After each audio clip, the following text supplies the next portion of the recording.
Kiddushin Daf Samech, on va commencer par Daf Nun Tet Amud Bet, la 10e des lignes larges. 2 points. Mekudeshet Lasheni. Amarav, Mekudeshet Lasheni Leolam. Ou Shmuel Amar, Mekudeshet Lasheni Ad Shloshim Yom. Le Ahar Shloshim Yom, Pakae Kiddushe Sheni, Vegamre Kiddushe Rishon. La marloquette de Rav Shmuel est citée à propos du din qu'on a appris dans la Mishnah. La Mishnah nous a dit que si un homme a donné une bague à la femme, il lui a dit Hareat mekudeshet li le ahar shloshim yom. Tu seras mon épouse dans 30 jours. Mais il lui a donné les kiddushin aujourd'hui. Quel est le din? Eh bien, sera mekudeshet 30 jours plus tard. Mais si en attendant, il y a eu une interférence, il y a quelqu'un d'autre qui est venu et qui a donné à cette même femme une bague en lui disant Hareat mekudeshet li, betabad zu kedat Moshe ve Israël. Il lui a donné une bague, il a fait des kiddushin immédiatement. Qu'est-ce qu'on a appris dans la Mishnah? Mekudeshet Lasheni. Elle est mariée au second, pas au premier. Car le premier lui a dit, tu seras ma femme dans 30 jours. Donc pendant 30 jours, elle était disponible. Étant disponible, l'autre personne a trouvé le terrain libre. Et c'est comme ça qu'il a épousé. Maintenant, Rav et Shmuel discutent à savoir jusqu'à quand elle est Mekudeshet Lasheni. Selon Rav, Mekudeshet Lasheni, les Olam. Elle est Mekudeshet au second, ad vitam aeternam. Or, Shmuel dit, Mekudeshet Lasheni ad shloshim yom. Puisque l'autre, le premier lui avait dit, tu seras Mekudeshet dans 30 jours. Donc elle était disponible pendant 30 jours. Quand le second est venu et qu'il a épousé, il lui a donné des kiddushin. Il a trouvé une disponibilité de 30 jours. Donc elle est mariée pendant 30 jours. Après 30 jours, elle retourne au premier. Naturellement, les kiddushin du Sheni Pakae disparaissent et elle redevient la femme du premier qui lui avait donné les kiddushin en premier. La Gemara nous dit Yativ Rav Chisda vekaka shiale. Rav Chisda était extrêmement étonné d'une telle halacha. Comment Shmuel peut dire une chose pareille? Qu'après 30 jours, les kiddushin du second disparaissent et que les kiddushin du premier s'installent et reposent sur elle. Elle redevient automatiquement la femme du premier. Mais comment les kiddushin du second vont disparaître?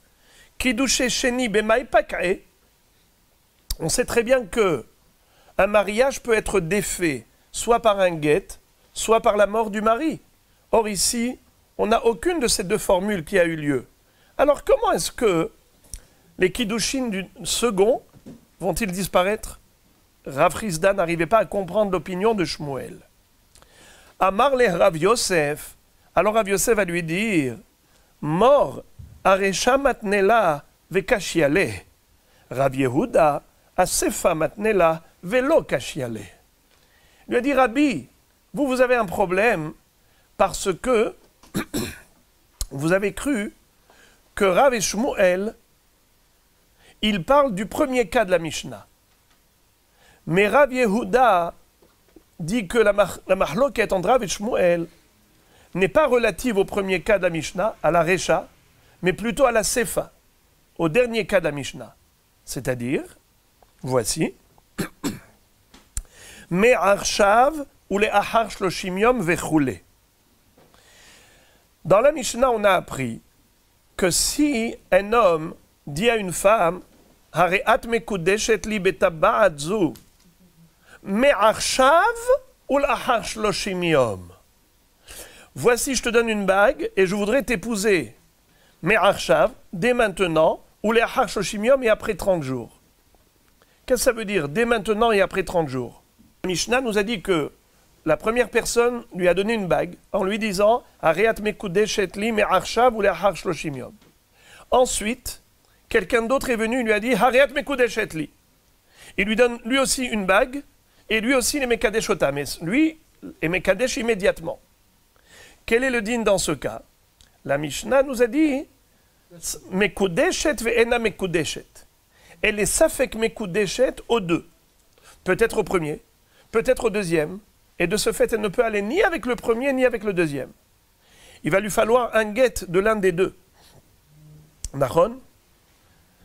Et si elle veut se marier avec quelqu'un d'autre, un troisième, il lui faut un guet de la part des deux. Chacun doit lui donner un guet. Parce qu'elle est safek mekudeshet au premier, safek au second. À ce propos, Rav et Shmuel ont une discussion, une mahloket. Amarav, mekudeshet vena mekudeshet le'olam. Rav nous dit que ce safek, il est éternel. C'est-à-dire qu'à partir du moment où elle a reçu des kiddushin du premier qui lui a dit Areat mekudeshet li me'arshav ou le'achar shloshim yom. Et ensuite elle a reçu des kiddushin du second. Dans ce cas, qu'est-ce que je dis? Elle est mekudeshet soit au premier, soit au deuxième, on ne sait pas. Alors de ce fait, qu'est-ce qu'on dit? Safek mekudeshet le'olam, c'est un safek définitif. Ad vitam aeternam, elle est frappée du safek. Tandis que Shmuel va dire non. Shmuel amar, mekudeshet vena mekudeshet, ela'at shloshim yom. Le'achar shloshim yom, pak'e kiddush sheni, vegamre kiddush rishon. Shmuel va nous dire que non. Dans le cas où cette femme a reçu des kiddushin de cette manière, alors on a dit que c'est un safek. Mais Shmuel, il limite le safek de la Mishnah à 30 jours. Il dit pendant 30 jours, cette femme, elle est frappée du safek. Mais après 30 jours, automatiquement, elle redevient la femme du premier. Il n'y a pas de safek. Quelle est la raison de Shmuel et quelle est la raison de Rav? Pourquoi Rav dit que le safek, il est définitif, éternel, et Shmuel pense que le safek, il n'a lieu que pendant 30 jours? La Gemara explique. Les Rav mesap kale, itna ahavai, ihazara havai. Les Shmuel, pshitale d'itna ahavai. Je vais commencer par expliquer Shmuel. Shmuel dit, tu veux savoir pourquoi je pense que le safek de la Mishnah, safek mekudeshet, safek ena mekudeshet, ça ne dure que 30 jours. Mais après 30 jours, elle est mekudeshet au premier automatiquement. Je vais te dire pourquoi. Parce que moi, je considère que ce lachon de me'arshav ou le'achar shloshim yom, c'est un lachon de tnaï. C'est-à-dire, il lui dit, tu es mekudeshet me'arshav, à condition que s'écoule 30 jours. Si pendant ces 30 jours, je ne me suis pas ravisé, je ne me suis pas rétracté, ou il n'est pas mort, dans ce cas-là, elle est mekudeshet me'arshav. Donc les 30 jours, c'est juste un tnaï. Mais les kiddushin, ils ont lieu depuis quand? Me'arshav. Donc c'est rétroactif. Une fois que 30 jours se sont écoulés, il s'avère rétroactivement qu'elle était mekudeshet depuis quand? Depuis le début. Et par conséquent, les kiddushin du second n'ont pas eu d'emprise. Car on ne peut pas épouser une femme déjà mariée. En kiddushin tofsin be'eshet ish. Et il s'avère qu'en effet, rétroactivement, elle était mekudeshet depuis le début. Donc les kiddushin du second n'ont jamais eu lieu. Ça, c'est la svara de Shmuel. J'ouvre une parenthèse. Alors pourquoi pendant 30 jours elle était safek mekudeshet? Parce que pendant 30 jours, on avait un safek que peut-être la condition ne va pas être remplie. C'est quoi la condition? Que 30 jours s'écoulent sans quoi? Sans la mort de ce bonhomme et sans rétractation de ce bonhomme. Mais pendant les 30 jours, j'ai encore un safek, peut-être qu'il va se rétracter, peut-être qu'il va mourir, et par conséquent les kiddushin du second prendront effet. C'est la raison pour laquelle on avait un safek pendant 30 jours. Mais après 30 jours, sans rétractation de sa part, et sans sa mort, alors nous n'avons plus de safek. 30 jours se sont écoulés, conditions remplies, il s'avère rétroactivement que depuis le début, il aimait coup d'échette au premier, et donc le second n'a pas eu du tout d'emprise sur elle. Ça, c'est la svara de Shmuel qui a dit ça fait que mes coups d'échec, ça fait qu'il y en a mes coups d'échec pendant Shloshim Yom. Mais après Shloshim Yom, Pakae, Kiddushé Sheni, et Haile Kiddushé Rishon. Mais selon Rav, qui dit que ça fait que mes coups d'échec, ça fait qu'il y en a mes coups d'échec, les Olam, ad vitam aeternam, on a ce safek. C'est pourquoi? Parce que Rav dit j'ai un safek, quel est le sens et la signification de cette phrase? Me'arshav ou l'achar shloshim yom. Qu'est-ce qu'il veut dire ce bonhomme? Est-ce que c'est un tnaï, comme Shmuel l'a expliqué? Ou bien non, c'est pas un tnaï, c'est une hazara. Qu'est-ce que ça veut dire hazara? C'est un regret. Au départ, il lui a dit Hariat mekudeshet li me'arshav. Mais ensuite, il lui a dit non, non, non, non, non, non, je ne veux pas t'épouser maintenant, me'arshav. Les achar shloshim yom. Ça revient à dire qu'il veut l'épouser dans 30 jours, comme dans le premier cas de la Mishnah. Donc le safek, il est basé sur quoi? Sur le sens et la connotation de ce terme. Quand on dit me'arshav ou l'achar shloshim yom, qu'est-ce qu'on veut dire? Est-ce qu'on veut dire par là tnaï ou on veut dire par là hazara? Donc c'est un safek, selon Rav, quant à la signification même de cette phrase. Et par conséquent, puisqu'on ne sait pas si cet homme voulait faire un tnaï en disant « Me'arshav mekudeshet » si 30 jours s'écoulent, ou bien ce qu'il voulait faire hazara, c'est-à-dire, c'était un regret de sa part. Au début, il voulait se marier immédiatement, après il a regretté. S'il a regretté, donc elle n'est pas mariée au premier, donc elle est mariée au second. Et si on dit que ce n'est pas un regret, que c'est un tnaï, donc elle est mariée au premier et pas au second. Voilà pourquoi on a un safek. Et ce safek, il est ad vitam aeternam.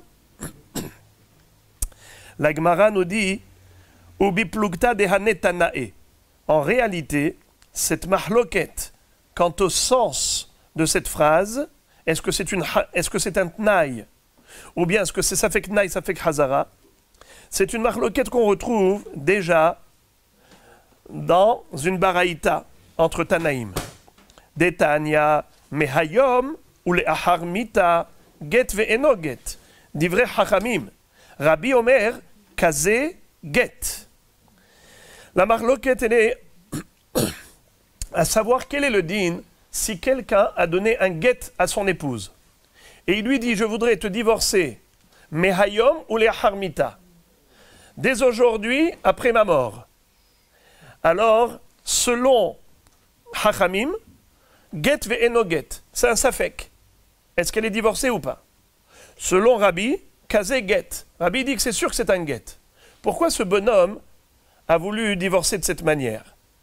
De prime abord, il semblerait qu'il a envie de la libérer du hiboum. Car s'il meurt normalement, ce sera une veuve. Et s'il n'a pas d'enfant, son frère va devoir faire hiboum avec elle. Mais elle n'a pas envie de faire hiboum, elle lui dit, je t'en prie, donne-moi un get. Alors il dit, je vais te donner un get, mais qui ne prendra pas effet immédiatement. Alors il dit, mais hayom ul aharmita. D'après Chachamim, mais hayom ul aharmita, c'est un safek. Pourquoi c'est un safek? Je vais commencer d'abord par Rabbi, parce que c'est plus simple. Rabbi Omer kazé get. Ça, c'est un très bon get. Pourquoi c'est un très bon get? Parce qu'il n'existe pas de get les aharmita. Un get ne peut pas prendre effet après la mort du mari. Car si il est mort, c'est une veuve. Elle n'a plus de mari, donc il n'y a plus de get. Alors qu'est-ce qu'il voulait dire ce bonhomme quand il a dit Mehayom ou la harmita? C'est un tnaï. Un tnaï, c'est-à-dire que il lui dit si jamais il meurt, alors il voudrait que le get prenne effet dès à présent. Tnaï. Comme qui? Comme Shmuel. Tandis que Hachamim qui disent get ve'eno get, c'est-à-dire c'est un safek. Pourquoi ils ont un safek? Safek comme Rav. Lequel safek? Est-ce que Mehayom ou la harmita, ça a une connotation de tnaï ou bien ça a une connotation de hazara? C'est-à-dire quoi hazara?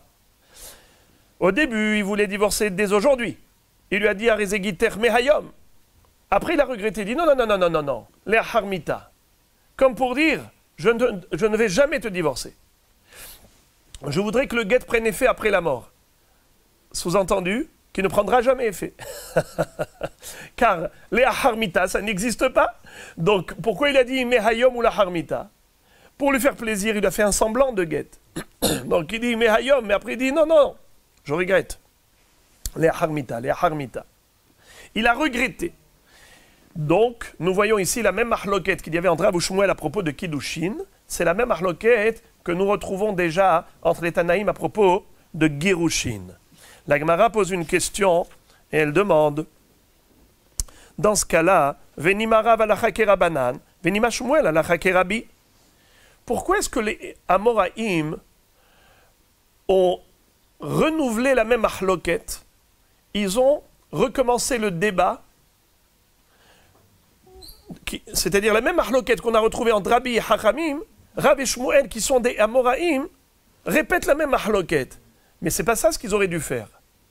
Ils auraient dû être posek la halacha tout simplement, à savoir, Rav aurait dû dire, moi je suis posek comme Hachamim, et Shmuel dirait, moi je suis posek comme Rabbi. C'est beaucoup plus simple. Et d'ailleurs c'est plus loyal, parce que là on a l'impression qu'ils sont en train d'innover un débat, alors que c'est faux. Ce débat avait déjà eu lieu antérieurement depuis les Tanaïm. La Gemara de répondre, Tzricha. Il était nécessaire de renouveler le débat à propos de Kiddushin, bien qu'il avait déjà eu lieu à propos de Girushin. Pourquoi? De ilu amarav alacha kerabanan, si Rav s'était suffi de cette expression, de dire alacha kerabanan, hava amina, j'aurais pu me tromper, en pensant, hatam de l'erachuka ka'ate, havalacha de l'ekaruva ka'ate, j'aurais pu penser que quand est-ce que Rav est posek la halacha comme Hachamim pour dire qu'on a un safek? Est-ce que Mehayom ou les harmita? Est-ce que c'est un tnaï ou est-ce que c'est une hazara? C'est uniquement à propos du get. Pourquoi? Car le divorce, c'est l'erachuka. C'est pour répudier la femme et l'écarter de lui. C'est pas quelque chose qu'un homme fait de gaieté de cœur. Divorcer, c'est toujours à contre-cœur, et par conséquent, plus tard c'est, mieux c'est.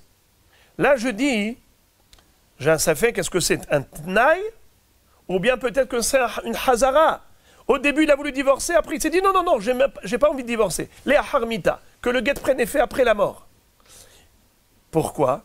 Parce que je raisonne en fonction de la psychologie humaine, qu'un homme ne court pas vers le divorce.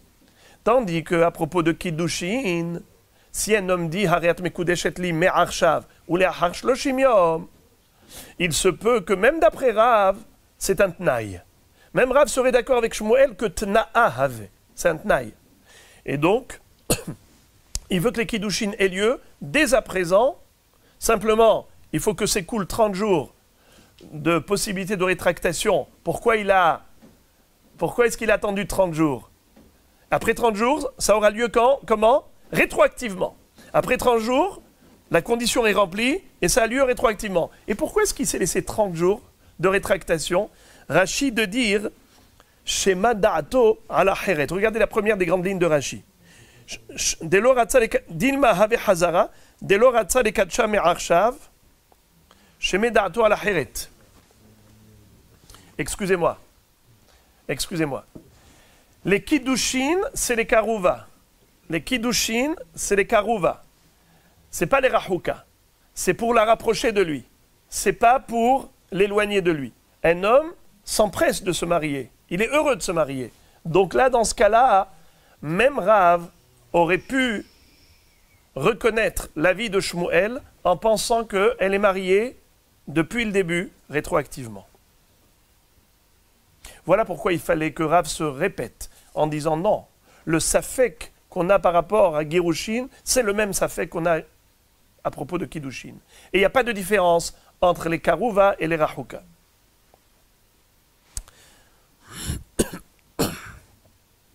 Ve'i amar Shmuel halacha ki Rabbi. Et si Shmuel avait dit, tout simplement, halacha ki Rabbi, hava amina, hatam hu de enget le'achar mita, hava halacha de yesh kiddushin le'achar lamed ima modele le rav. J'aurais pu penser que quand est-ce Shmuel dit que c'est vadai antnai, c'est seulement à propos du get. Pourquoi? Parce que en get le'achar mita. L'homme, il sait que il n'est pas possible de divorcer après sa mort. Alors pourquoi il a dit mehayom ou le'achar mita? Il n'est pas fou. Un homme ne parle pas pour ne rien dire. Donc s'il a dit cette chose-là, c'est forcément un tnaï. C'est pour dire que le get, il est lieu dès à présent, s'il meurt. Donc la mita, c'est juste le tnaï. Tandis qu'à propos de kiddushin, puisqu'il peut y avoir kiddushin après 30 jours, il peut y avoir kiddushin maintenant, il n'y a pas d'empêchement que les kiddushin prennent effet après 30 jours. Donc là, il se peut que Shmuel soit d'accord avec Rav que c'est un langage de Hazara. Au début, il a dit Me'arshav. Après, il a regretté, il a dit non, Le'achar shloshim yom. Et comme dit Rashi, Sheme da'ato ala heret. Parce qu'il s'est dit peut-être, je vais avoir un deuxième shidur, je préfère peut-être la seconde. Si la seconde, elle ne voudra pas se marier avec moi, alors à ce moment-là, j'acquiesce et j'adhère à celle-là. Il se donne un temps de rétractation. C'est la raison pour laquelle j'aurais pu penser que Shmuel est d'accord avec Rav, que ce lachon peut avoir une connotation de Hazara et pas forcément de Tnaï. Voilà pourquoi il avait besoin, Shmuel, de répéter, de dire, même dans Kiddushin, mais Arshav ou Le'achar shloshim yom, c'est un lachon de Tnaï et c'est pas du tout un lachon de Hazara. Tzricha. Amar Abaye. Maintenant, Abaye fait une déduction. Je suis dans l'avant-dernière ligne de la page. Amar Abaye, ultam et des Rav, selon l'opinion de Rav. Quelle opinion de Rav? Qui est-ce qui se rappelle? Le Safek, d'après Rav, on a un Safek quant à la connotation de cette phrase. Est-ce que Me'arshav ou Le'achar shloshim yom, ça veut dire Hazara ou ça veut dire Tnaï? Lisons. Amar Abaye ou l'Etam et des Rav, selon Rav qui dit que c'est un Safek. Quelle est la connotation de cette phrase? Ba ehad ve amarla. Hariat mekudeshet li me'arshav ou le'achar shloshim yom. Si quelqu'un est venu et a dit à la femme, tu es mon épouse, tiens la bague, hariat mekudeshet li me'arshav ou le'achar shloshim yom. Ou ba aher ve amarla hariat mekudeshet li me'arshav ou le'achar esrim yom. Un autre est venu et lui a dit, tiens la bague, tu seras mon épouse, me'arshav ou le'achar esrim yom. À partir de maintenant et dans 20 jours. Je passe au Daf Samer. Uba aher ve'amarla hareat mekudeshet li me'arshav ou l'achar asara yamim. Tu seras mon épouse me'arshav et dans 10 jours. Alors le premier lui a dit dans 30 jours, me'arshav dans 30 jours. Deuxième lui a dit me'arshav dans 20 jours. Le troisième lui a dit me'arshav dans 10 jours. Alors écoutez ce que dit Abaye. Selon Rav, la halacha serait la suivante. Me'rishon ou me'aharon tzrichaget ou me'emtsa'i ena tzrichaget. Elle aura besoin, cette femme, d'un get que du premier et du dernier, mais pas de celui du milieu. De 30 jours et de 10 jours. Pourquoi? Manafshach. Car de deux choses l'une. Itna ahavai, des kama kiddushin, des hanach lav kiddushin. Si c'est un lachon de Tnaï, le premier, qu'est-ce qu'il lui a dit quand il lui a donné la bague? Me'arshav ou le'achar shloshim yom. C'est-à-dire, si on dit que c'est un lachon de Tnaï, ça veut dire une condition. Les kiddushin prendront effet dès à présent si 30 jours s'écoulent. Une fois que 30 jours se sont écoulés, la condition est remplie. C'était quoi la condition? Qu'il y ait un écoulement de 30 jours. Eh bien la condition est remplie. Maintenant que 30 jours se sont écoulés, elle est mariée depuis quand? Si je dis que c'est un tnaï, rétroactivement depuis le début. Donc si elle est mariée au premier, elle n'est pas mariée aux autres. Car une femme mariée ne peut pas se marier avec d'autres. En kiddushin tovsin. Donc elle aura besoin d'un get que de qui? Que du premier. Mais elle a besoin aussi d'un get du dernier. Pourquoi? Car peut-être que ce lachon me'arshav ou le'achar shloshim yom, c'est pas un tnaï, c'est une chazara. Et si c'est une chazara, donc il a dit me'arshav. Après il a dit non, le'achar shloshim yom. Donc il s'avère que pendant 30 jours, elle n'était mariée à personne. Pour l'instant, elle n'est mariée à personne. Quand arrive le deuxième, il lui a dit, tu es marié, mais Arshav, et dans 20 jours. Le troisième, qu'est-ce qu'il dit? Mais Arshav, et dans 10 jours. Si on dit que c'est une Hazara, c'est lequel qui finalement aura été marié à cette femme en premier? 10 jours. Puisque l'autre, il a laissé 30 jours de disponible. Le deuxième, il a laissé 20 jours de disponible. Le troisième, il a dit dans 10 jours. Eh bien, il a trouvé la place libre et il s'est installé. C'est-à-dire que c'est le troisième qui est le vrai mari.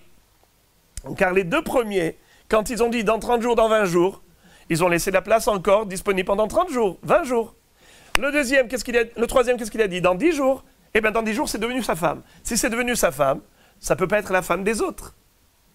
De ce fait, comme on ne sait pas si c'est un langage de Tnaï ou un langage de Hazara, on exigera un guet du premier et du dernier, et pas besoin d'un guet de l'intermédiaire.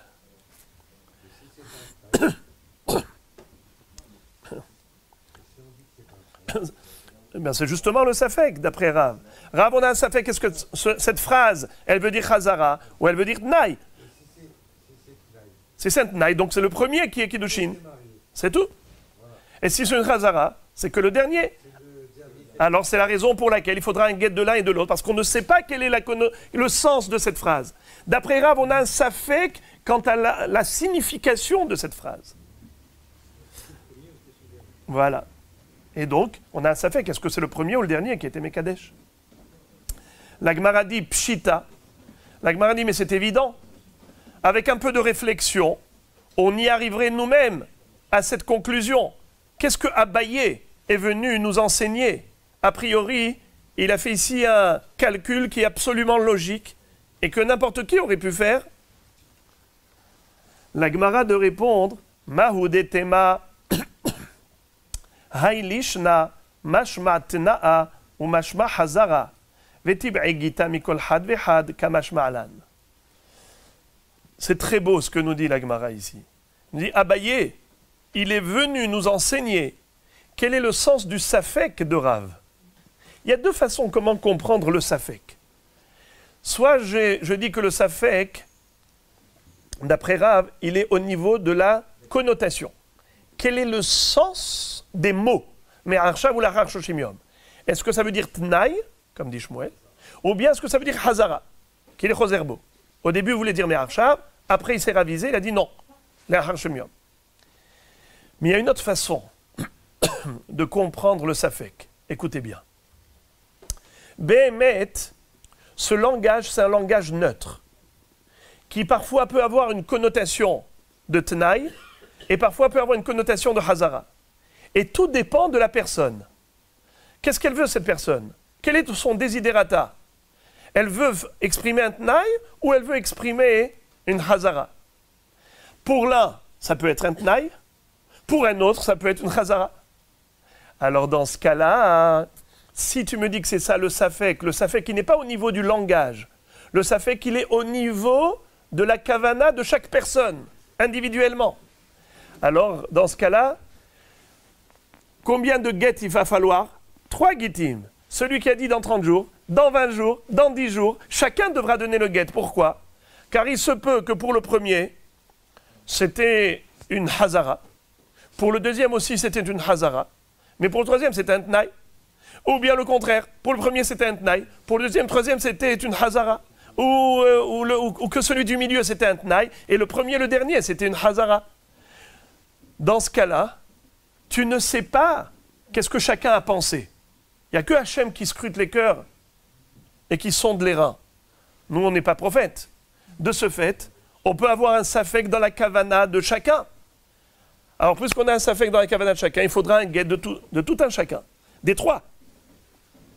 C'est pour ça que Abaye, il vient te dire, non, ne te méprends pas, c'est pas ça la kavana de Rav. Quand Rav a dit qu'il y a un Safek, Hazara Havai, Tna'a Havai, c'est pas un Safek dans la kavana de l'homme, c'est un Safek dans la connotation et la signification de cette phrase.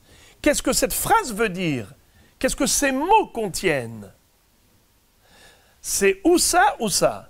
C'est ou Tnaï ou Hazara. Et non pas qu'il y en a un qui va se servir de cette phrase pour Tnaï, il y en a un qui va se servir pour Chazara.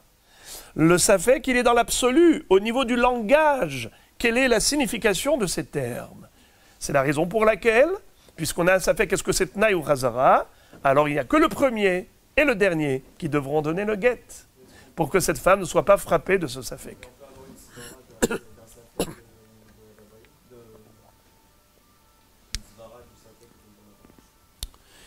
Eh bien, est-ce que c'est Tnaï? Car le mot Me'arshav. Eh bien, bien sûr. Pourquoi pas si on dit que le langage, c'est un langage neutre. Me'arshav ou l'Acharsh le Shimium, ça peut vouloir dire Tnaï. Et ça peut vouloir dire Chazara. Alors chacun en fonction de sa kavana. Les mots, ils sont neutres. Et c'est la kavana qui est différente. Et donc je ne peux pas savoir quelle est la kavana de l'un et de l'autre. Donc j'ai trois possibilités, trois hypothèses. Donc j'ai trois sfekot. Il faut trois guettes. Oula Amar Rabbi Yochanan, Oula a dit au nom de Rabbi Yochanan, Afilu Mea Tofsinba. Même s'il y en a 100, il y en a un qui va lui dire, Ariat Mekudeshet li me'arshav ou le ahar me'ayom. Je te donne la bague, tu seras marié pour moi dès maintenant et jusqu'à 100 jours. Le deuxième lui dit, maintenant jusqu'à 99 jours. Troisième, il lui dit, maintenant 98 jours. Et même 100 personnes. Figurez-vous, dit Rabbi Yochanan, il va falloir 100 guettes. 100 guettines. Chacun va devoir lui donner un guet. Pourquoi? Amarle Rav Meshar, Sheya Bere de Rabbi Ami le Rabbi Asi. Asbera l'Artama de Rabbi Yochanan. Shavu Nafshe, ki Sharga de Livne, de Kol Had Vehad, Revaha le Havre Shavak. Il lui dit d'après Rabbi Yochanan, si chacun a été tofes, c'est parce que chacun, en laissant du temps disponible, il dit dans 100 jours. Donc il a laissé 100 jours de disponible. L'autre 99, 98, chacun il a laissé une place libre à l'autre. À quoi cela ressemble? À Sharga des Livnés, à une rangée de briques. Les maçons, quand ils construisent un mur, et ils mettent les pierres, les briques, ils ne vont pas les aligner toutes droites. Pour que ça forme un ensemble, un mur, alors on met la brique à moitié, en quinconce. Elle sort à moitié, et on met une demi-brique sur cette moitié, et après on a encore une demi-brique qui est en dehors, en relief. À chaque fois, on a une demi-brique qui sert de support pour la brique voisine. C'est une métaphore. C'est pour nous donner une illustration de cette idée de Rabbi Yochanan qui dit « Kol had vehad revaha le havre shavak ». Chacun a laissé de la place à l'autre. En disant 100 jours, 99, 98. Donc il reste encore de la disponibilité. Et Rachid de dire qu'il ne faut surtout pas croire que d'après Rabbi Yochanan, la raison pour laquelle Me'atofsin, c'est parce qu'on ne sait pas quelle est la kavana de chacun. Il y en a un qui pense Belashon Tnaï, et l'autre il pense Belashon Hazara, et qu'on a un safek. C'est-à-dire que le langage il est neutre, comme on avait dit tout à l'heure. Que peut-être que le langage est neutre, et chacun il utilise le même langage en fonction de son désir. Il y en a un qui veut se servir de ce Lashon en tant que Tnaï, il y en a un qui va se servir en tant que Hazara. Rachid dit surtout ne pas se tromper et ne pas croire que c'est ça la kavana de Rabbi Yochanan. Parce que Rabbi Yochanan a dit « Kulam tofsim ». Quand tu dis « Kulam tofsim », c'est-à-dire que réellement, les 100, peu importe leur kavana, ils sont tofsim, avec un tel lachon. Pourquoi? Parce que chacun il a laissé de la place à l'autre. Regardez la première ligne de Tosfot. « Afilu me'at tofsin pirouche deha konim ou meshairim » שהרי המקדש רצה לומר, מעכשיו יתחילו הקידושין ולאחר 30 יום יגמרו. C'est-à-dire que le premier, qu'est-ce qu'il a dit? Dans 100 jours, depuis maintenant ça commence, et le kiddushin il terminera dans 100 jours. L'autre va dire, ça commence maintenant, et ça terminera dans 99 jours. C'est-à-dire que le maaseh kiddushin n'est pas terminé. Il était élastique. Il commence maintenant et il termine après. Du fait qu'il n'est pas terminé, il a laissé la place à l'autre pour s'installer, pour agir. Donc il y a là un hidouche extrêmement innovateur de cette possibilité de commencer des kiddushin sans les terminer, ce qui laisse la place libre et disponible à quelqu'un d'autre qui vient s'installer lui aussi dans cette place disponible. Donc à filou mea, même 100 personnes, une après l'autre, chacun a laissé de la place à l'autre pour venir et faire kiddushin. C'est la raison pour laquelle les 100 devront écrire un guet à cette femme.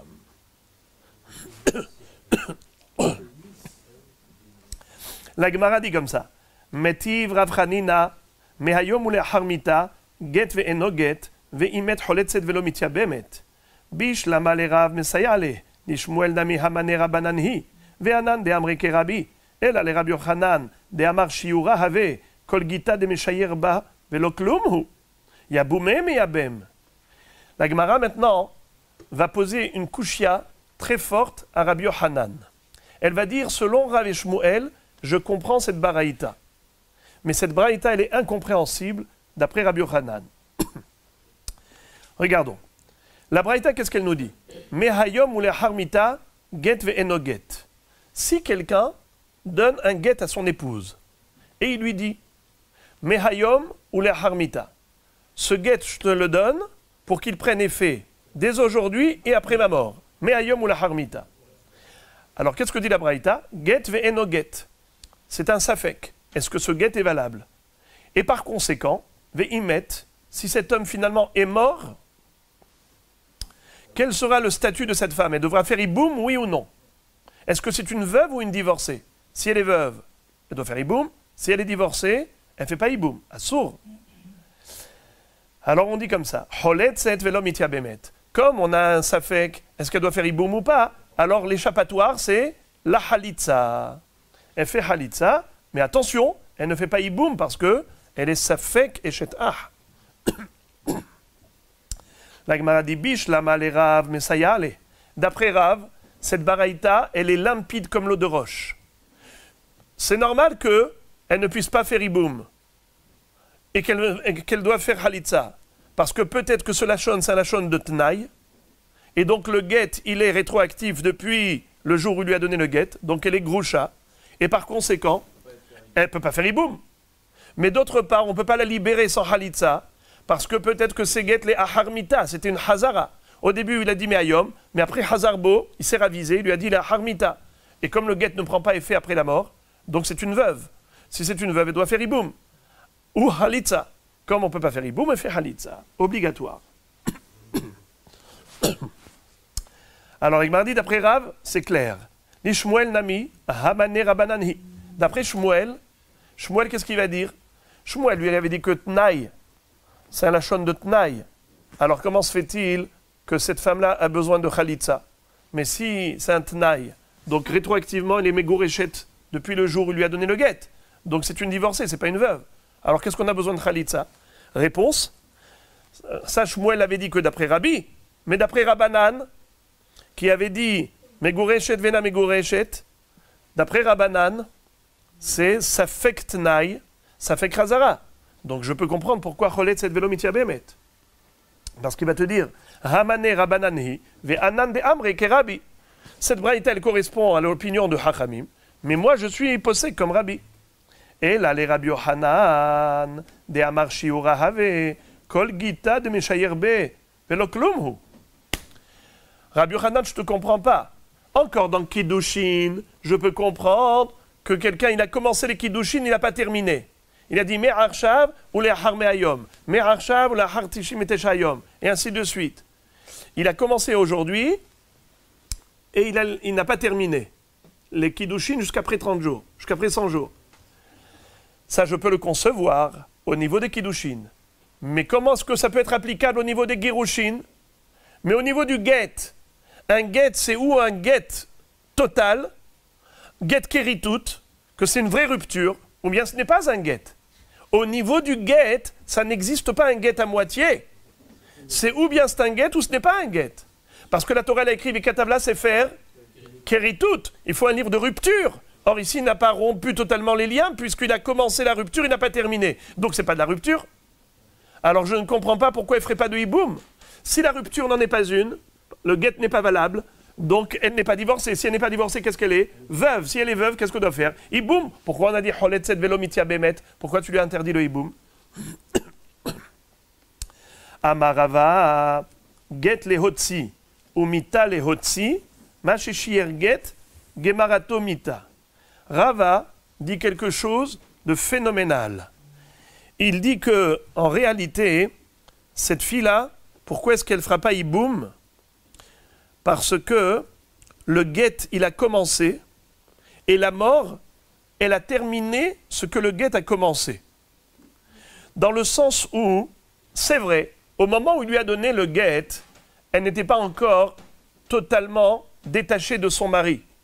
Pourquoi? Parce qu'il a dit Mehayom ou la harmita. Il a laissé un chiour. Mais ce chiour-là, il va être rompu avec la mort.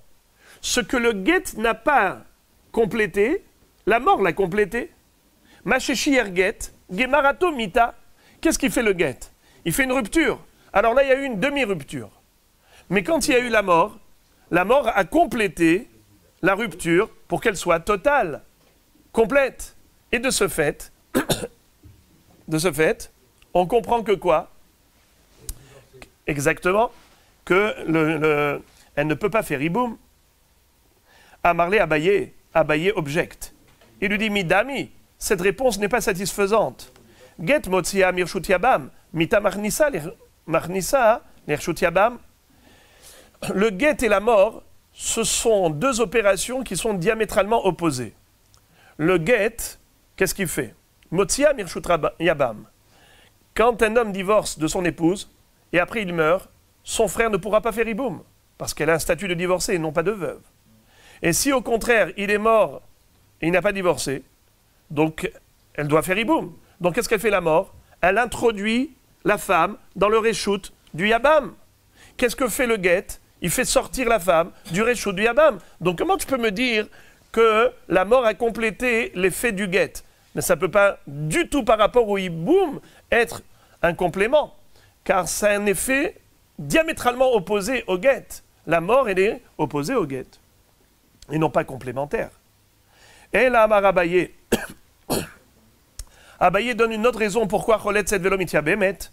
Hatam Tamamai Gzera Mishum Mehayom Immati Harezeget. En réalité, la raison pour laquelle nous disons Cholet Set Velo Mitia Bemet, cette fille, elle aurait dû faire iboum. Mais pourquoi elle ne fait pas iboum? Normalement, pourquoi est-ce qu'elle aurait dû faire iboum, Rabotai? Car quand il dit Mehayom Immati, alors le guet n'est pas terminé. Si le guet n'est pas complet, bravo, puisqu'il n'y a pas de kritout, donc c'est pas un guet. Si c'est pas un guet, donc quand la mort est arrivée, elle est veuve, donc elle devrait faire iboum. Alors pourquoi on ne fait pas iboum? Il dit c'est juste une xéra des rabanan. Chachamim m'ont interdit. Pour quelle raison? De peur que les gens fassent confusion avec un langage similaire. Lequel? Si un homme donne le guet à une femme, il lui dit voici ton guet. Mehayom immati. Il dit le mot im, pas mehayom ou les harmita. Mehayom immati. Dès aujourd'hui, tu es divorcé si je meurs. Donc la mort n'est qu'une condition. Donc il est évident qu'une fois mort, rétroactivement, le guet était valable. Depuis mehayom. Dans ce cas-là, elle est divorcée ou elle est veuve? Elle est divorcée. Est-ce qu'il y a iboum ou il n'y a pas iboum? Non. Et s'il fait iboum, qu'est-ce qui se passe? Hayav karet. C'est Issour Eshet Ah. Vous imaginez combien la confusion est facile? Mais Hayom ou la Harmita, elle fait iboum. Mais Hayom Immati, elle ne fait pas iboum, mais c'est assourd de faire iboum. La confusion elle est trop facile. C'est la raison pour laquelle les Hachamim ont fait une xéra. Ils ont dit on ne fait jamais iboum, que Halitza. Quand Mehayom ou la Harmita, pas dans Mehayom Immati. Alors la Gemara dit Venigzor Mehayom Immati des Tahlot. Alors dans ce cas-là, il faudrait généraliser la Halitza. Pas uniquement dans le cas où il dit Mehayom ou la Harmita Holetzet. Maintenant, il faudrait renverser la vapeur et dire que Mehayom Immati aussi, qu'elle fasse Halitza. Pourquoi? Atu Mehayom ou la Harmita. Parce que si tu ne vas pas dire qu'elle fasse Halitza dans Mehayom Immati, on risque de ne pas faire Halitza non plus dans Mehayom ou la Harmita. La Gemara dit Imata Omer Holetzet Mitia Bemet. Gemara dit non, hasve shalom, de faire une telle takana. Ce serait une khumra des ateli de kula. Si tu vas dire qu'il faut faire halitza dans le cas où il lui dit mais hayom immati, en lui. Non, c'était quoi la question? Pourquoi dans mes hayom immati, tu ne fais pas une halitza? Alors tu devrais généraliser. Hein? Oui, mais on devrait faire halitza midera banan, de peur que les gens ne fassent pas halitza dans le cas de Mehayom ou la harmita. Alors il te dit non, je ne veux pas faire une chose pareille. Pourquoi? Il y a un gros risque. C'est que les gens pourraient croire que s'il y a halitza, alors il y a également iboum. C'est-à-dire au fil des générations. Les gens vont finir par oublier que cette halitza n'est que midera banan. Et ils vont croire que choletzet. Alors celui-là, il voulait faire halitza, mais peut-être un autre, il voudra faire iboum dans le même cas. Et c'est très grave. Alors la Gemara dit, la Gemara dit, même dans le cas de Mehayom ou la Harmita, si tu laisses la halitza en vigueur, il risquerait même un jour d'avoir une confusion et la personne va faire iboum. La Gemara de répondre, Titiabem ve'en bekar klum, hashasha derabananhu. La Gemara dit, ce n'est pas un problème ça. Ça c'est un faux problème. Pourquoi? Car même si jamais il va y avoir iboum, au pire des cas, et alors, on n'a pas transgressé un issur de oraita. Maximum, ce serait un issur de rabanan. Car mina Torah, elle mérite même iboum. Puisque me'ayom ou la harmita, c'est un get qui n'est pas valable. Pourquoi? Parce qu'il y avait shiura. Shiura beget, c'est pas sefer kritout. C'est pas sefer kritout, ce n'est pas un get, c'est pas un get. Donc elle est almana. Elle est almana. Elle doit faire iboum. Alors pourquoi tu as dit qu'elle fait que halitza et pas iboum? Xera mishum immati. Mais au pire des cas, si les gens se trompent et au lieu de halitza ils vont faire iboum, ce n'est pas grave. Ils ont maximum transgressé un issur des rabanan. Ça s'appelle Xera clapé issur des rabanan, il n'y a pas de risque. Alors, nouvelle Mishnah. La nouvelle Mishnah. Haomer le isha, hareat mekudeshet li, al menat sheten lach 200 zuz, הרזו מקודשת והוא ייתן. על מנת שייתן לך מכאן ועד 30 יום, נתן לה בתוך 30 מקודשת, ואם לאו אינה מקודשת. על מנת שיש לי 200 זוז, הרזו מקודשת ויש לו. על מנת שאראך 200 זוז, הרזו מקודשת ויראה לה. ואם הראה לה על השולחן, אינה מקודשת. Ici, on va apprendre dans cette Mishnah les dinim de quelqu'un qui dit almenat, c'est-à-dire une condition.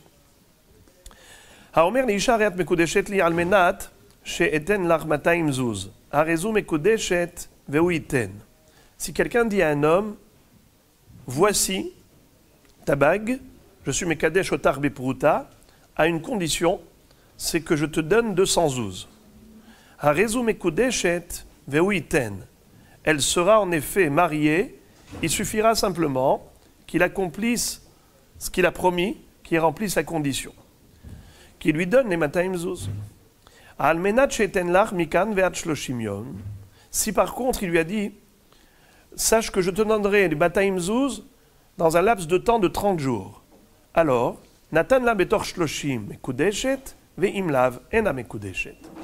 Si il a accompli sa promesse et qui lui a donné cet argent pendant les 30 jours après les kiddushin, elle sera mekudeshet. Sinon, elle n'est pas mekudeshet puisque la condition n'a pas été remplie.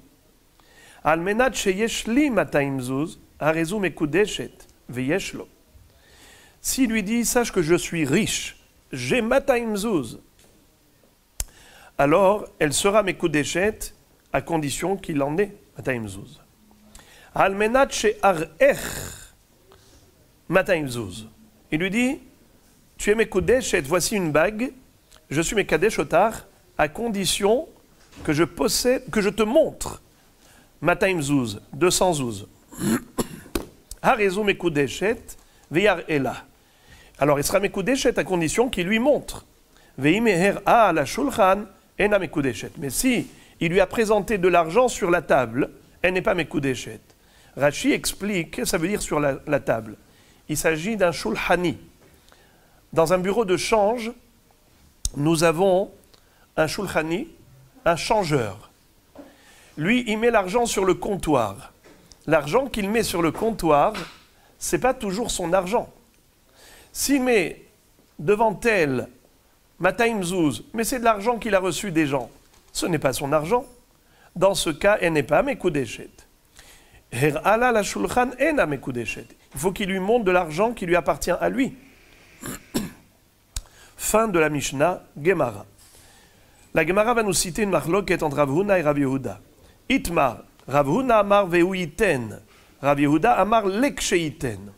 La marloquette entre Rav Huna et Rav Yehuda, elle est de savoir, à chaque fois qu'un homme fait une opération, almenat, une opération à condition, almenat, est-ce que ce sera rétroactif, c'est-à-dire qu'une fois que la condition est remplie, il s'avère rétroactivement que l'opération a pris effet depuis le début, ou bien on va dire non, leksheiten, quand il remplira la condition, désormais à partir de ce moment-là, les kiddushin auront lieu. Eh bien, d'après Rav Huna, vehu iten, c'est-à-dire qu'une fois qu'il a accompli la condition, désormais, elle est mekudeshet depuis le début, et Rav Yehuda va dire leksheiten, elle ne sera mekudeshet qu'à partir du jour où il aura rempli la condition. La Gemara explique la raison de chacun. Rav Huna amar vehu iten tna'a have, mekayem tna'a ve azil. Parce que le mot almenat, selon Rav Huna, c'est l'expression d'un tnaï, d'une condition.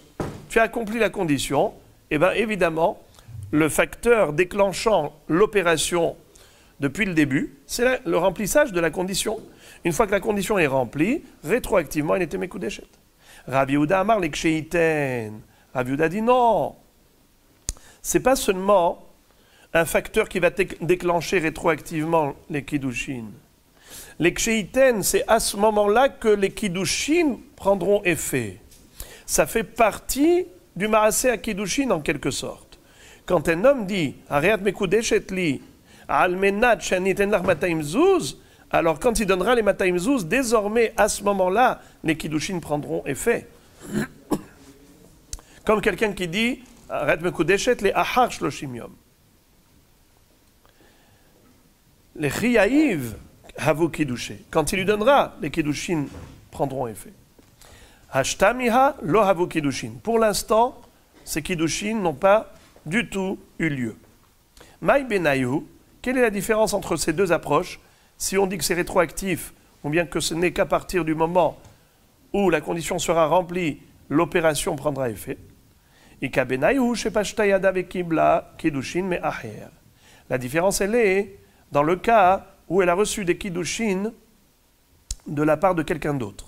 C'est-à-dire, entre la période des kiddushin et la période du tnaï, entre les deux, elle a reçu des kiddushin de quelqu'un d'autre, qui lui a dit « Arrête mekudeshet li ». Est-ce qu'elle est mekudeshet au second ou pas? Alors, si on dit que c'est rétroactif, donc elle est mekudeshet au premier, les kiddushin du premier ont pris effet, donc automatiquement, les kiddushin du second n'ont pas pris effet.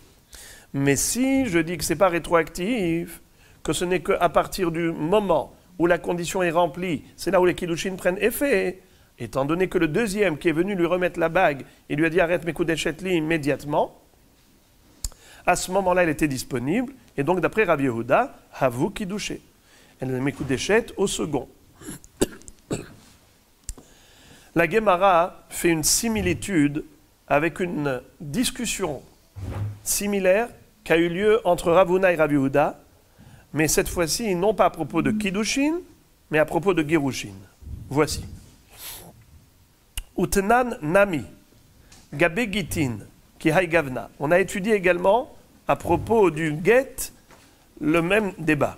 Haomer Leisha, Harezegiter, Almenat Shetitni Limatayim Zuz. Quelqu'un qui remet à son épouse un get à condition qu'elle lui donne Mataim Zuz, une monnaie, son get. Alors, elle est divorcée dès aujourd'hui, à condition qu'elle donne l'argent. C'est-à-dire, ce sera rétroactif. Par contre,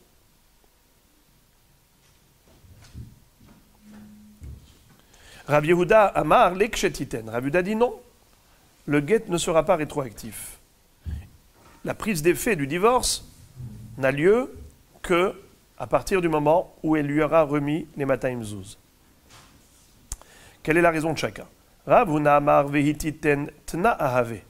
Rav Huna dit que almenat chetiten c'est un tnaï. Si c'est un tnaï, c'est une condition. Donc une fois que la condition est remplie, il s'avère rétroactivement que depuis le début, l'opération avait pris effet. Mais kaima tna ahave azla, elle accomplit son tnaï et elle s'en va. Rav Yehuda amar lekchetiten. Rav Yehuda dit non, lekchetiten pourquoi? Les chiyahivale ou des aveget. Lorsqu'elle lui donnera l'argent, c'est à ce moment-là que le get prendra effet. Pas avant. Ashtamiha lo aveget. Pour l'instant, ce n'est pas un get. Maï benayhu. Quelle est la nafkamina? Quelle est la différence entre ces deux approches? Si on dit que c'est rétroactif, ou bien si on dit que c'est après l'accomplissement du get, de la condition que le get prend effet. Ika benayhu shenitkare a get. Oshe avad. La différence entre la chita de Rav Huna et Rav Yehuda, c'est si jamais le get a été déchiré entre-temps, entre la période où il lui a donné le get et la période où elle a rempli la condition. Les Rav Huna have get, les Rav Yehuda lo have get. Pour Rav Huna qui dit que c'est rétroactif, donc en effet, c'est un get qui a eu lieu depuis le début. Les Rav Yehuda lo have get. D'après Rav Yehuda, ce ne sera pas un get, pourquoi? Parce que le get a été déchiré. Et quand est-ce qu'il devait prendre effet? Lorsqu'elle lui donne les Matayim Zuz. Mais une fois qu'elle lui donne les Matayim Zuz, le get n'existe plus. Alors comment tu veux que le get prenne effet quand il n'existe plus? Utsricha. La Gemara dit, on avait besoin de nous enseigner cette double mahloket à propos de Kiddushin et à propos de Girushin. Pourquoi? Si on nous avait enseigné cette halakha uniquement à propos de Kiddushin, Ava Amina.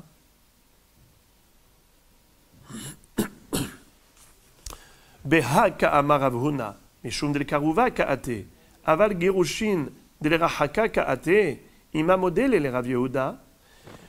Si on ne nous avait pas enseigné cette halakha à propos de girushin, j'aurais pu penser que c'est dafka pour kiddushin que Rav Huna pense que c'est considéré comme un tnaï. Le almenat c'est un tnaï. Et donc c'est rétroactif. Pourquoi? Parce que c'est les karuvas. L'homme, il est intéressé à se marier. Et il veut se marier le plus tôt possible. Par conséquent, quand il dit almenat, c'est juste une condition. Mais une fois que la condition est remplie, il veut se marier depuis le début. Par contre, au niveau de get, un get, on le donne à contre-cœur. Donc lorsqu'il fait un tnaï, peut-être que Rav Huna, quand il dit almenat, chez Titnili Matayim Zuz, peut-être que Rav Huna penserait, comme Rav Yehuda, que le get ne prendra effet qu'après que la condition soit remplie, pas avant, pas les mafreya. Veit mar behach ka'amar Rav Huna mishum de'ihu lo chasif le mitba'a. Aval acha de'ihi kasif ale le mitba'a, ima modélé les Rav Yehuda tzricha. Et si on nous avait enseigné que à propos de Girushin, que almenat c'est rétroactif, j'aurais pu penser que c'est uniquement par rapport au Girushin que c'est rétroactif. Pourquoi? Rav Huna, il pense que c'est rétroactif parce que l'homme n'a aucun souci pour réclamer cet argent. Il n'a pas honte, il n'est pas gêné. Il est dans un climat de divorce, de guerre, donc il n'est pas du tout gêné de réclamer par la suite cet argent. Donc pour lui, il veut divorcer dès à présent, et l'argent, il réclamera plus tard. Mais à propos de Kiddushin, quand il lui dit « Je t'épouse à condition que je te donne Matayim Zuz ». Là, on aurait pu penser que même Rav Huna serait d'accord avec Rav Yehuda que les Kiddushin ne prennent effet qu'après qu'elle lui donne l'argent. Qu'après que lui ait donné à cette femme l'argent. Pourquoi? Des ihi kasifale, les mitbere. Peut-être qu'elle ne compte pas sur lui qui lui donne l'argent. Elle veut voir avant de croire. Elle veut recevoir cet argent. Et par conséquent, il se peut que même Rav Huna soit d'accord avec Rav Yehuda pour dire que Almenat, c'est pas Me'arshav, c'est pas les Mafreya. Ce n'est qu'une fois qu'il aura reçu l'argent, que cette femme aura reçu l'argent, qu'elle est prête à se marier. C'est la raison pour laquelle il m'a modélé Rav Yehuda. J'aurais pu penser que Rav Huna serait d'accord avec Rav Yehuda. C'est pour ça qu'on est venu nous dire que non, que Rav Huna et Rav Yehuda sont en marloquet dans les deux cas de figure. Mais Tivé. La Gemara va citer une kushia qui se pose sur l'opinion de Rabbi Yehuda qui dit que ce n'est pas rétroactif. Metive harezegiter almenat shetitni li 200 zuz. Dans la Braïta, il est dit que si un homme dit à une femme, voici ton guet à condition que tu me donnes 200 zuz. Af alpi shenitkare a get oshe avad harezu megoreshet le aher lotinase achetiten. C'est-à-dire que, bien que le guet soit déchiré ou égaré, elle est quand même megoreshet. Évidemment, lorsqu'elle aura donné les 200 zuz qu'a réclamé le mari. Mais en attendant, les aher lotinase achetiten. Il ne faut pas qu'elle prenne le risque de se marier en attendant avec quelqu'un d'autre, car il se peut que finalement, elle n'arrive pas à remplir la condition. Pour une raison ou une autre, elle ne lui donnera pas les 200 zuz. Et il va s'avérer que le guet n'avait pas eu lieu, le divorce n'a pas pris effet, et qu'elle a été chet ish. Il ne faut pas qu'elle s'amuse à prendre le risque. Nous voyons d'ici clairement que Almenat, c'est Tnaï, qu'elle est Megureshet les Mafreya. Car si ce n'était pas les Mafreya, alors comment se fait-il qu'elle est Megureshet? En donnant les 200 zuz, comment elle est Megureshet? Mais le guet, il a été déchiré, le guet a été égaré. Première question. Ve'od, encore une deuxième kushia sur Rabbi Yehuda. Ve'od Tanya, on retrouve dans une autre baraïta, Amar la hareze giter almenat shetitni li 200 zuz umet.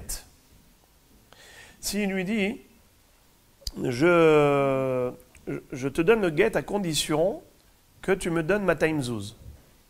Et finalement, il est mort. Natna en zekuka liyabam. Lo natna zekuka liyabam. Le din dans ce cas est le suivant. Si de son vivant, elle lui a donné les 200 zuz, alors dans ce cas-là, en zekuka liyabam. Puisqu'elle lui a donné les 200 zuz, elle a rempli la condition. Si elle a rempli la condition, elle était megoreshet. Si elle était megoreshet, donc il n'y a pas de hiboum. Lo natna zekuka liyabam. Mais si elle ne lui avait pas donné de son vivant cet argent, alors elle n'était pas divorcée. Donc c'est une veuve. Si c'est une veuve, elle doit faire hiboum. Rabban Shimon ben Gamliel omer, notenet le ahiv ou le aviv ou le had min hakrovim. Rabban Shimon ben Gamliel va dire que non. Même si elle ne lui avait pas donné l'argent à lui, de son vivant, mais elle a donné à ses héritiers, comme à son frère, son père ou n'importe lequel des héritiers, des proches parents, elle les megoreshet rétroactivement. Et par conséquent, elle ne devra pas faire hiboum. Alors la Gemara dit, Adkan la peligé la demar savar li velo li yorshai, ou mor savar afilu li yorshai, dechoule alma miha tena ahave, tiuvta de Rav Yehuda. Nous voyons d'ici que almenat, ça veut forcément dire lemafreya, c'est altnaï. Almenat, c'est forcément lemafreya. Quelle est la preuve? C'est que cet homme-là, quand il lui a donné le guet, qu'est-ce qu'il lui avait dit? Il lui avait dit, je te donne le guet à condition que tu me donnes 200 zuz. Et finalement, il est mort.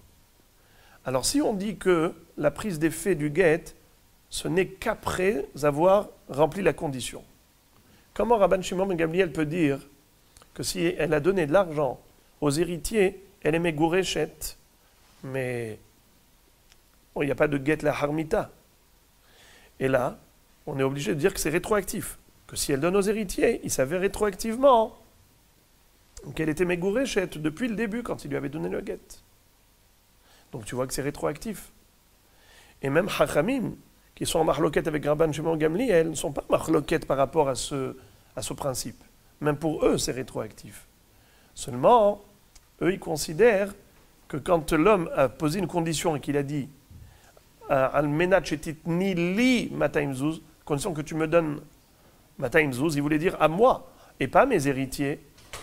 Donc tout le problème, il est juste dans le sens de la kavana de l'homme. Est-ce que sa condition, c'était qu'il lui donne à lui, personnellement, ou bien même ses héritiers, ses ayants droit, c'est comme s'il lui avait donné à lui. Donc la marloquette, elle n'est que par rapport à la kavana de l'homme. Mais au niveau de la notion, du concept de almenat, c'est sûr que c'est rétroactif. Alors comment Rabbi Yehuda va se débrouiller avec ces deux baraïtot qui le contredisent? Réponse dit la Gemara. Amar lecha Rabbi Yehuda, hamane rabbihi. Te amar Ravuna marabi, kol haomer almenat, ke omer me'arshav dami. Uplige rabanan ale, ve'ana de amre ke rabanan. Rabbi Yehuda va dire la chose suivante. Je suis d'accord que Rabbi, l'opinion de Rabbeinu Akadosh, Rabbi, c'est sûr qu'elle me contredit. Rabbi, lui, il pense que Kol ha-omer almenat ke omer me'arshav dami.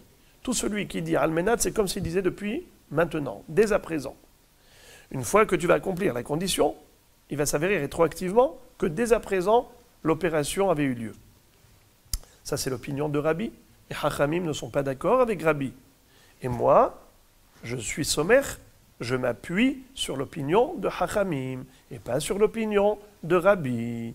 Donc il dit, bien sûr, toi, Ravuna, tu as sur qui t'appuyer? C'est Rabbi. Mais moi, je suis possède comme Rabbanan. Je m'appuie sur l'opinion de Chachamim.